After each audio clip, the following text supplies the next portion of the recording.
With all of their licensed themes, LEGO's managed to hide a ton of TV Easter eggs in their sets. From Frostilicus hiding in a cooler in the Quickie Mart set, Dwight's hidden armory of weapons in the Office set, and so many others. So today, I'm showing you 27 of them. And actually, let's start in the Quickie Mart set, because it's one of the most specific references in any Simpsons set. You can find loads of them in the Quickie Mart. There are power sauce bars that Homer ate to climb Mount Murderhorn, Jebediah Springfield's wanted poster, and a bunch of others. But if you go to the refrigerator in the back of the store, there's a person inside who's completely frozen solid, named Jasper Beardley. Now, if you've seen Lisa the Simpson in season 8, you know exactly what this is. Jasper decides he wants to be cryogenically frozen, and Apu turns him into a convenience store attraction that he names Frostilicus.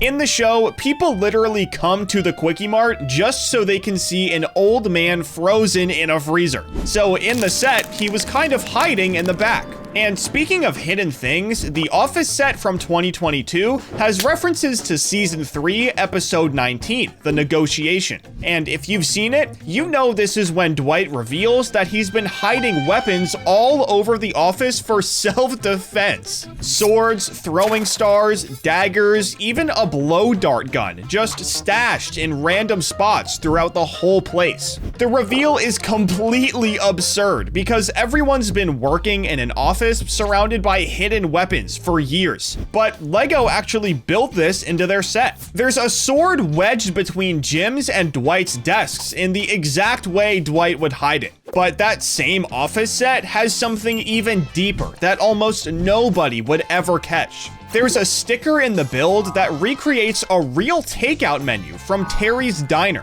Now, here's why this matters. Terry's Diner is an actual restaurant in Moosic, Pennsylvania, which is right next to Scranton, where The Office takes place. During the show's production, the restaurant offered their real menu to the producers, and it ended up being a background prop in several episodes. So LEGO took that menu, turned it into a sticker, and put it in the set, making it one of the deepest references in any LEGO set ever made. However, the Seinfeld set is absolutely loaded with references to the show, but LEGO decided to include one of the most embarrassing ones ever. One of the stickers recreates George Costanza's semi-naked photo from season 8, episode 5, called The Package. In that episode, George goes to the doctor and ends up taking a photo while he's barely dressed. Then the photo gets misfiled into someone else's medical records, and it spirals into George being accused of running an adult content ring because the photo keeps showing up in different people's files. It's one of the most humiliating things he goes through in the show,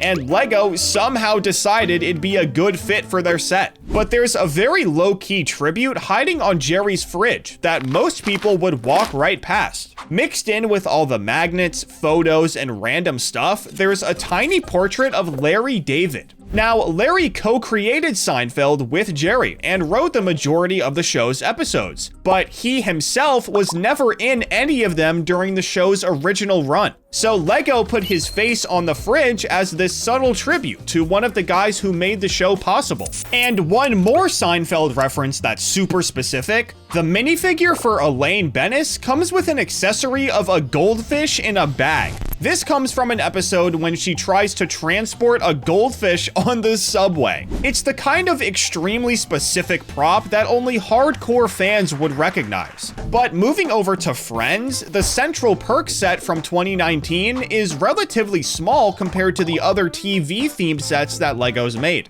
It's mostly just the inside of the coffee shop with the couch and counter. But there's a poster on the wall that advertises Joey's infamous Japanese lipstick commercial.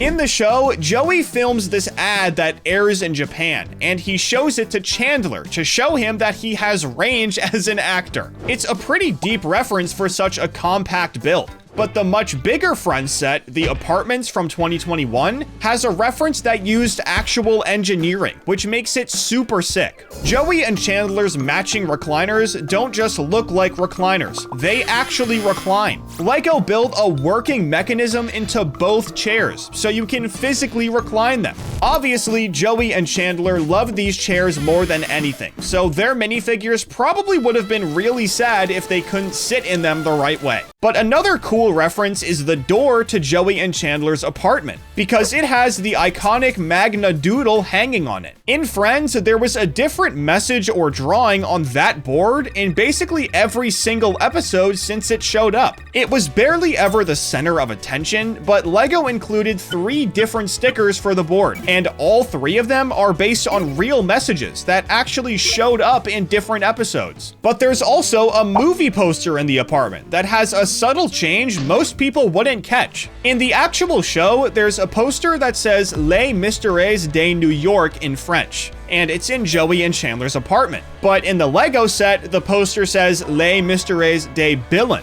New York got swapped out for Billund, which is where Lego's headquarters have been since the company started. But let's move on to the Stranger Things Upside Down set, because there's actually something in this set that I missed in my video about this theme. In that video, I talked about how Will the Wise's hat was being stored in the attic. But on the other side, you can actually find Bob Newby's camera, the guy that Joyce dated in season 2. This is the same giant camcorder that he let Jonathan use on Halloween, so it's a pretty subtle reference. But the One Piece theme is full of subtle references like this. In the Baratier set, there are paintings inside Zeph's private quarters on the ship, and these paintings reference his past life as Red Leg Zeph, a pirate who sailed the seas before he opened the restaurant. Designer Isaac Snyder confirmed this directly in official interviews. But here's what makes this so interesting. Zeph's backstory as a pirate is essential to his relationship with Sanji in the One Piece story, but it's never directly shown in the Netflix show that these sets are based on. So Lego pulled from the original story to include details about Zeph's past, because they knew how important it was. They did this same thing again though, because the staff entrance door at the back of the ship has a sticker of Sanji's personal Jolly Roger. That's his pirate flag from the original story, not the Netflix show. These personal Jolly Rogers don't mean all that much in the original story, but so far in the live action, they haven't been shown at all. But the absolute deepest One Piece reference is hiding on a wall in the Arlong Park set. There's a room in this set that's full of a bunch of maps, and you just assume that they're all based on One Piece, but one of them actually isn't.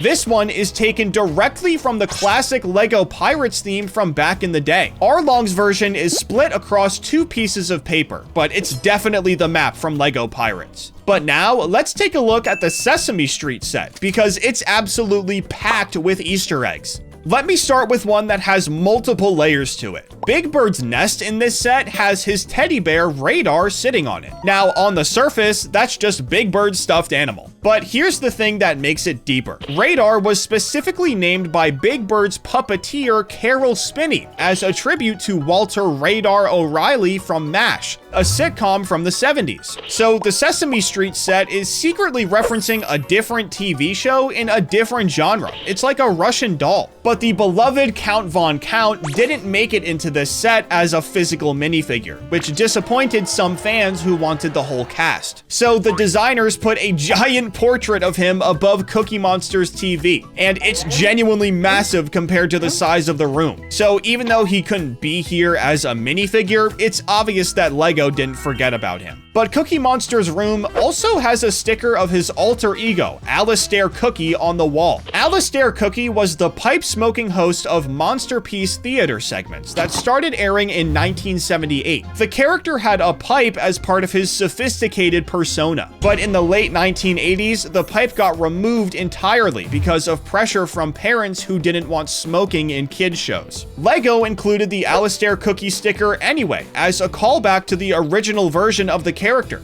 But moving over to Bert and Ernie's room, there's a small representation of Bert's bottle cap collection sitting on one of the shelves. Now, if you've watched Sesame Street, you know that Bert is obsessed with collecting bottle caps and paper clips. It's been one of his defining character traits since the start of the show. He gets genuinely excited about adding new ones to his collection. But if you go to the bathroom, you'll find Ernie's Rubber Duck. This is the toy behind the song Rubber Ducky, which is one of the most iconic songs in the entire history of children's television. It debuted in season 1 of Sesame Street, and somehow it became such a hit that it reached number 16 on the Billboard Hot 100 in 1970. A song about a rubber duck in a bathtub made the actual pop music charts, so of course Lego had to include it. But over in Elmo's room, his pet goldfish Dorothy is swimming in her bowl. Dorothy first appeared in Elmo's World segments starting in 1998, and has been his companion ever since. But starting in season 47, she only shows up in animated form on the actual shows. She's not a puppet anymore. So her physical Lego appearance is technically the most recent real version of Dorothy that exists. And Elmo's bedroom also has a tiny toy train sitting on the floor that might just look like a generic train at first. But designer Ollie Gregory specifically confirmed in the official behind-the-scenes video that the train was built to resemble a vintage Lego set from years ago. He said it was based on an old set that's a personal favorite of his, and I'm not sure if it's set 396, 181, or a different one. But there's also a small alien UFO on the outside of the set. This is a reference to the Yip Yip Martians, these alien characters who first showed up in 1972. Their whole thing was that they'd come down to Earth and be absolutely terrified of normal everyday objects, like telephones, clocks, and radios, and their little spaceship is there to reference them. But now, let me show you one of the most creative ways to use a Lego piece that I've ever seen. The Wednesday Addams set came out in 2024, and the designers needed to give Wednesday her iconic black skirt with that specific shape. They looked through Lego's parts catalog and found the nose cone piece from the Concorde set. So they took it, made it black, added a custom pattern to it, and turned it into Wednesday's skirt. This was the first time that Concorde nose piece had ever been used in any set, besides the Concorde itself. But moving on to the modular police station set from 2020, designer Chris McVie confirmed in the designer video that a currently airing TV show is referenced somewhere in the build. He couldn't say which show for licensing reasons, but multiple reviews found blue and yellow mason jars as a reference to Brooklyn Nine-Nine.